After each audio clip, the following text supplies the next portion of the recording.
So Bungie just revealed the final shape as well as a bunch of new stuff regarding the next season, which is going to be Season of the Witch. That's going to be starting today. We also got the raid that's going to be returning, which is going to be Crotus, and I know people are going to be mixed on that. I would have liked Wrath, and I know most people are going to be maybe upset that it's not Wrath, but either way, we're going to go through some of this raid here real quick, though. We're on the webpage for the final shape, and I also want to show you guys some of the new stuff. We're kind of doing this a little bit more rapid fire because we've got a lot of content to bring you guys today. Some more Destiny videos, as well as we're going to be streaming the Gamescom stuff. We're going to be reacting to that. That's going to be live both here on YouTube and on kick.com/JSkeleton. Let me know in the comments below, what do you think of the final shape? What do you think of all these details? Let's go ahead and quickly go through excuse me, the webpage. So it's coming out February 27th, 2024, which is literally the day after my birthday, so I'm excited about that. I am definitely getting the annual pass, and I'll explain why in a second. The story has to do with confronting the Oblivion. The final shape looms, a nightmare calcification of reality into the Witness's twisted design. So this whole brand new world is called the Pale Heart.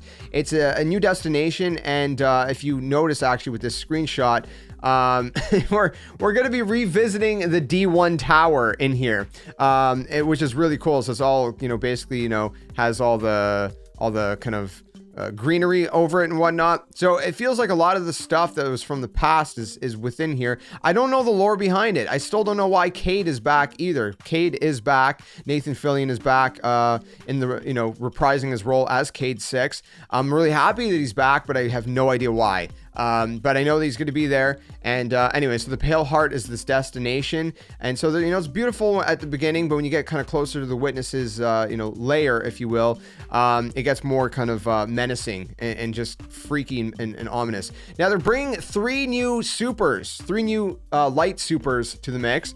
And that's going to include the Titan super, which is called Blades Honed by the Void, cut through the air, lift them from the feet of your felled foes and continue the attack. So basically, when you super it, you summon and cast 3 axes, and then each of your fire team members can go ahead excuse me, and pick up one of those axes and then wield them in their hands. So it's pretty cool. It's pretty awesome. The Hunter super is more like kind of like an arc blade that you kind of throw. I guess kind of like a mixture of like, not Blade Barrage, but like sort of that vibe in a way, kind of like a hybrid of that. And maybe sort of like, some of the arc moves, like, the arc staff, but you're not really wielding. It's very hard to explain. It's different though. But anyways, basically you get a dagger in your hand. You become the arc flashing in the darkness. And the edge of the storm, your enemies cannot outrun. Sorry, that didn't make sense for me for a second. I can't remember all their grenades, but I do know that the Titan grenade is pretty unique, because the Titan grenade actually is something that you can hold as a shield, and it charges up the more damage you take, and then you can let it go and it unleashes in like this big blast. The Warlock has this thing where they shoot a bunch of kind of like solar sort of damage. I can't remember. Again, I wish they would have had it detailed here. Forgot to write it down. I will have my whole reaction. The stream is already up, but I'll have that up as well later on. But you got the whole Warlock super as well. Again, the whole idea is unleash your inner phoenix with every attack, buff your weapons, allies, and harness the living solar flame. I kind of wish they would have brought self-res back. I think that would have been a perfect opportunity to bring it back, but hey, it's new supers, so I guess it's not returning supers. I like self-res in D1. But anyway, so some pretty cool things there. 3 brand new supers. And again, the whole idea here is there's not going to be any beta. No content creators are going to be getting any early access. Every single person, no matter who you are, it doesn't matter if you're a massive content creator, if you're someone who just started playing Destiny, if you've been playing Destiny from alpha, it doesn't matter who. Everybody's going to jump into this at the exact same time, the exact same moment, day one. So that's pretty nice as well. So again, the landscapes in here, man, are just freaking gorgeous, at least at the beginning. And then you get kind of more towards the other side where the Witness is, and it gets freaky. Of course, it's going to be a brand new raid, right? We're going to have a brand new raid, and it's going to be the Witness. Obviously, that's how it always is, right? The Witness is going to be in this brand new raid. The final shape dungeon key. So you're gonna get a new dungeon, or sorry, 2 new dungeons. 2 dungeons releasing during the year of the final shape, as per usual. And there's this whole new gun here that looks freaky, man. I love it. I love the way this thing looks, called the Tessellation. It's basically an exotic fusion rifle. And it's really, really interesting the way it works. If I remember right, I think they said you can actually take your grenade and like infuse your grenade into it, and then it shoots like a stronger, one-shot, more powerful kind of blast. It's crazy. You can get this right now, by the way, from pre-ordering. The other thing is that for this year, instead of seasons, we're going to be getting something called episodes. So episodes are going to be, for example, Final Shape's coming out in February. The very end of February. The first episode is going to be Echoes, and it's going to be from March to June. The second one's going to be called Revenant, and it's going to be from July to October. And then the final one's going to be called Heresy from November to February. So again, they're kind of, you know, they're reshaping how they're going to be doing this. The Final Shape. So that's going to be starting in 2024. Again, there's some Twitter stuff we're going to look at in just a second, and you'll see how that works. But basically, episodes will be split into 3 acts, with a new act releasing every 6 weeks. So every 6 weeks, you're going to get a new act, 3 acts. And so they're spreading out the content kind of nicely. I think this is a much better format, personally. It's going to contain new stories, quests, activities, weapons, artifact mods, pass ranks, and rewards. So again, we'll have to see it when it comes out. And then, of course, you have the standard edition annual pass. You get, you know, an exotic ghost, legendary emblem, exotic emote, and the fusion rifle if you get the annual pass one. And again, this instantly unlocks today if you pre-order it today. And then you get all this stuff here as well. But if you only get the standard one, what's weird is you only get Echoes as the episode. So you don't get Revenant and Heresy and all the other stuff. You don't get the, you know, Dungeon Key and all that. So if you want all this stuff, obviously the Final Shape plus the annual pass is the way to go. I love the artwork, by the way. I really love the artwork. I mean, obviously it's very Avengers-esque, but I don't even care. I love it. It looks amazing. And then last thing to kind of note on this page right here is the collector's edition, which is a statue of the Destiny 1 tower, which I think, again, is super nostalgic. I think they're really getting a lot of people with this one. I'm really excited about that. I don't know if I'll pick it up. I have never, surprisingly, as much as I love Destiny, I never picked up the collector's edition, but a lot of great stuff there as well. So I think that's it. I mean, we got some sick art. Let's go over to Twitter real quick.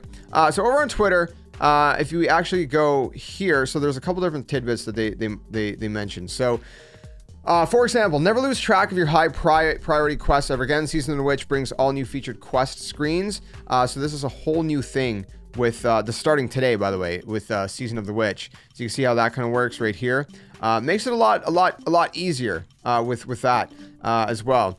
Then we have some other stuff here. Let me go back to the Destiny page. So if we scroll down to the Destiny page, they also announced, like right here, you get a little bit better look at the whole episodic thing that's going on here. So basically we got 3 episodes, right? So you can see an example, right? You know, Echoes, new exotic weapon, new exotic mission, Act 1, new quest, new story, new activities, et cetera, et cetera. And then again, Act 2, 6 weeks later, Act 3, 6 weeks later, and then the same thing for every single one. They also said that with the episodes, there's going to be 3 episodes per year with 3 acts, but they're playable as standalone experiences. So, you know, I guess, you know, you're going to be able to kind of experience them as they are. But I don't know what that means. Like, are they still going to connect? I mean, they have to connect, right? I would assume. One other thing is with the arrival of season 23, so I guess that'd be the final season before the Final Shape, there's going to be a new thing called Fireteam Finder. Now, the Fireteam Finder, you know, you can search for your fire team, right? Search or create. And with that, you can create a listing: campaign, crucible, dungeons, gambit, raid, seasonal, vanguard, other. And there's all these other things you can do as well. Activity selection here. There's also going to be this other thing. I don't know if it was, I can't remember if it was part of this or what, but you can also put, like, for example, if you're someone who, you can put tags. Like if you're colorblind, you can put a colorblind tag. Or if you're, you know, someone who's more chill, looking for more of a chill experience, you can put that. Or if you're more competitive, you can put, you know, tags like that, and everything is like that as well. They also mentioned that they're going to be doing this other thing where they're going to be bringing back some old missions. And this is going to be available today, by the way. It's called Timeline Reflections. I believe that's what it was, right? And they're just kind of old missions that you get to kind of experience, that are kind of like the main beats throughout the years, right? So, you know, maybe like a mission from Forsaken. It's like kind of the main story beat, you know, et cetera, et cetera. So we have the whole Witch Queen, page right here as well. If you're wondering about the Witch Queen, so the whole story is that basically Eris Morn is doing this whole ritual, because the whole idea is, again, we gotta somehow connect with Savathun, but we gotta get Savathun's ghost to cooperate. Anyways, there's a whole thing there. I'll let you guys kind of unravel it as you will. But it's very Hive based this season, right? And so that's the whole idea. There's going to be a whole thing called Deck of Whispers. And this is like a whole kind of, deck building thing that you do. And it kind of adds, different kinds of, gosh, I forget the right word to use. Like, buffs and abilities, I guess you could say, to your arsenal. I'm forgetting the right word right now. But anyways, these are some of the seasonal armor sets, which look absolutely insane. Some of the seasonal weaponry and all that good stuff. So it looks really, really good. It looks like it's way better than Season of the Deep in my opinion. And again, Crota's End is going to be coming back September 1st. So I think that's like next week, right? At the time of recording this, from the raid. And with Crota's End, there's a brand new raid ring, which I think looks freaking crazy. They also got some cool other things, like the gosh, I forget what you call that. Like the emblem or whatever. And then, of course, the poster. But I think that's one of the cooler rings. I got all 3 rings that they've released so far, and I think my favorite one is like the skull. But I think that one right there is probably one of the best ones. It's nuts. But yeah, let me know what you guys think. I think that pretty much covers everything. I got the season pass and all that good stuff. I think that covers everything for Destiny 2. Everything you need to know to get kind of caught up on everything. Again, there's some more nuanced details you can kind of dive into, but I'm trying to give you guys kind of the basis, right? The overall idea. So I hope you guys enjoyed this video. If you did, leave a like, subscribe for more, and let me know what you think about it all down in the comment section below. And if you guys are excited for this new season that we're jumping into today, as well as the final shape and everything that is going to be changing in the future. A lot more to come, a lot more to change. They said, this is not the end of Destiny. They said, in fact, we're just getting started. There's a lot more coming after the final shape. So it's yeah, this world is going to live on. Thanks for watching. Stay safe, stay well. See you guys soon. Another one. Until then, friends, game on. Catch you guys later. Hey, you! What are you doing? Join the Skeleton Army. Do it today. Don't wait till tomorrow, because tomorrow might never come. The Earth is going to fade. That's inevitable. The next second of your life's not even promised, so you better think about where you're going, and you might as well just join the Skeleton Army. Plus, we do kind of like you a little bit, so it'd be nice to see you around here. But if you don't want to, hey, your loss. See you later.